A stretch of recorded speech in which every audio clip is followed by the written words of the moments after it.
Sveiki, čia dualsim.lt ir su jumis sveikinasi Dugidok. Šiandien aš noriu pristatyti visiškai naują modelį, kuris yra šiuo metu prekyboje.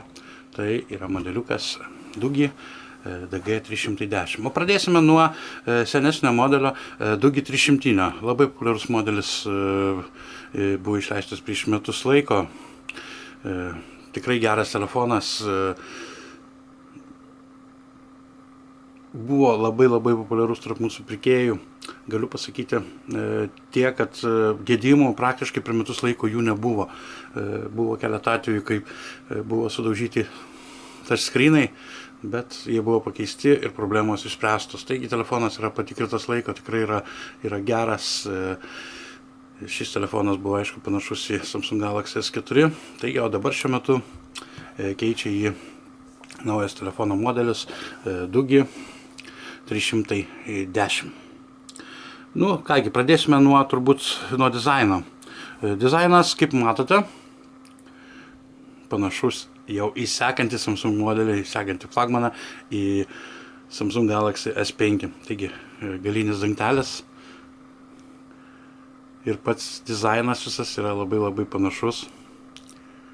Štai, jisai telefonas plonytis, skiriasi tik tai nėra vidurinio klavišo, o yra sensorinė knopkė.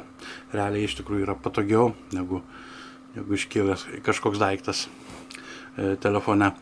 Taigi pradėsime galbūt nuo parametrų šio telefono. Įsijungsime gal iš karto ant tutų ir pasižiūrėsim parametrus. Taigi 19446 rezultatas yra geras. Dabar pats procesorius, taigi Dugi Voyager DG310, Android 4.4.2, KitKatas įdėtas labai gerai, MTK 6582 4 branduolių procesorius, grafinė plokštė Mali 400 MP, raiška 400-854, kamera yra 5 megapikselių bei 1 GB RAM.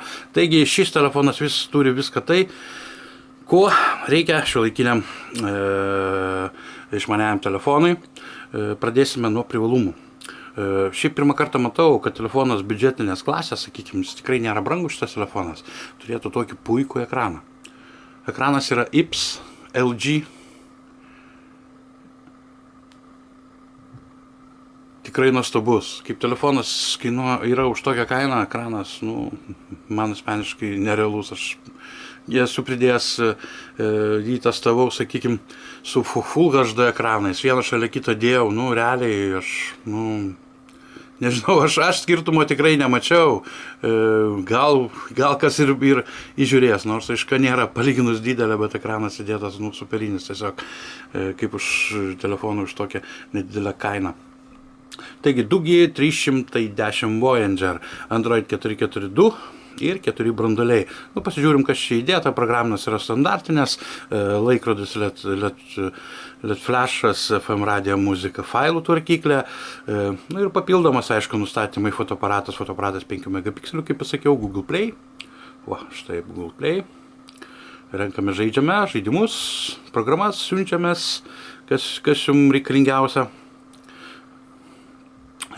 Telefonas turi lietuvių kalbą, irgi, tai skaitau labai gerai. Nors dabar šiuo metu Dugi visi telefonai praktiškai turi lietuvių kalbą, kas yra su 4 branduolių procesoriais. Telefonai nėra brangus, atsiminkit, bet kokybės yra tikrai labai geros. Yra daug atsiliepimų, internete tikrai pasiskaitykite, aš čia ne šiaip su juos giriu, ne šiaip mes juos prekiaujame. Taigi, kaip nurodo gamintojas, šis telefonas yra skirtas vidutiniai klasiai, ta prasme yra vidutinės klasės telefonas, tai nėra flagmanas, bet jisai turi visus reikalingiausius šiuo metu, sakykime, parametrus. Aišku, yra Dugi telefonai, kurie turi 8 branduolių procesorių, daugigai RAM, 16 megapikselių ROM, ten, sakykime, ekranai Full HD arba HD, bet realiai paėmus rankas, iš tikrųjų ekranas, aš asmeniškai tikrai neskiriu. Teisingai, aišku, yra IPS ekranai, kurie OGS vadinami ekranai, kurie galbūt dar gražesnį vaizdą duoda, bet automatiškai jie yra patys telefonai brangesni, tai yra tokie modeliai kaip 2014, 2G, tai taip, ten ekranas yra OGS technologijos, jisai, HD, jisai galbūt kažkiek gražiau, bet jisai automatiškai tas modelis yra brangesnis ir šitas modeliukas mažai kom nusileidžia iš tikrųjų. Kągi, mes dar galim pasižiūrėti, biškiai kaip keistas interfeisas, sakykime, lyginant su Geely Beam Android 4.2, 4.3. Štai žaidimą galim pasižiūrėti.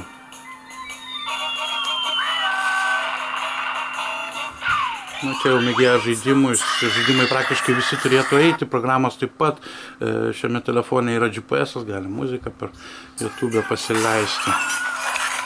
Štai kokybę matote. Šonu pavertus, taip pat puikiai matosi.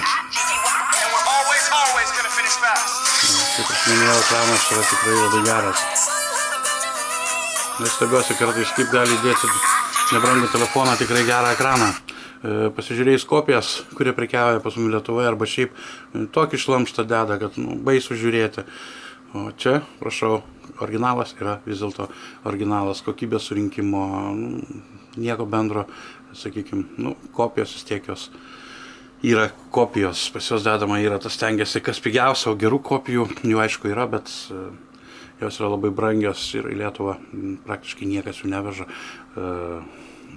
Ir atvežus, aišku, sunku patikėti, kas nors jas pirktų, nesakytų kainą nerealiai, nors jų keletą gamintojų tikrai yra, kurie pagamina labai labai gerai. Taigi 4 branduoliai, 8 GB ROM, noriu pabrėžti, šitam modelį yra. Tai vietos laisvos kažkur gausis apie 5,5 GB. Plus dedasi kortelė microSD iki 32 GB, nors sako, kad galima dėti ir 64, asmeniškai aš nebandžiau, paprasčiausiai tokios kortelės nenaudoju ir neturiu, galbūt.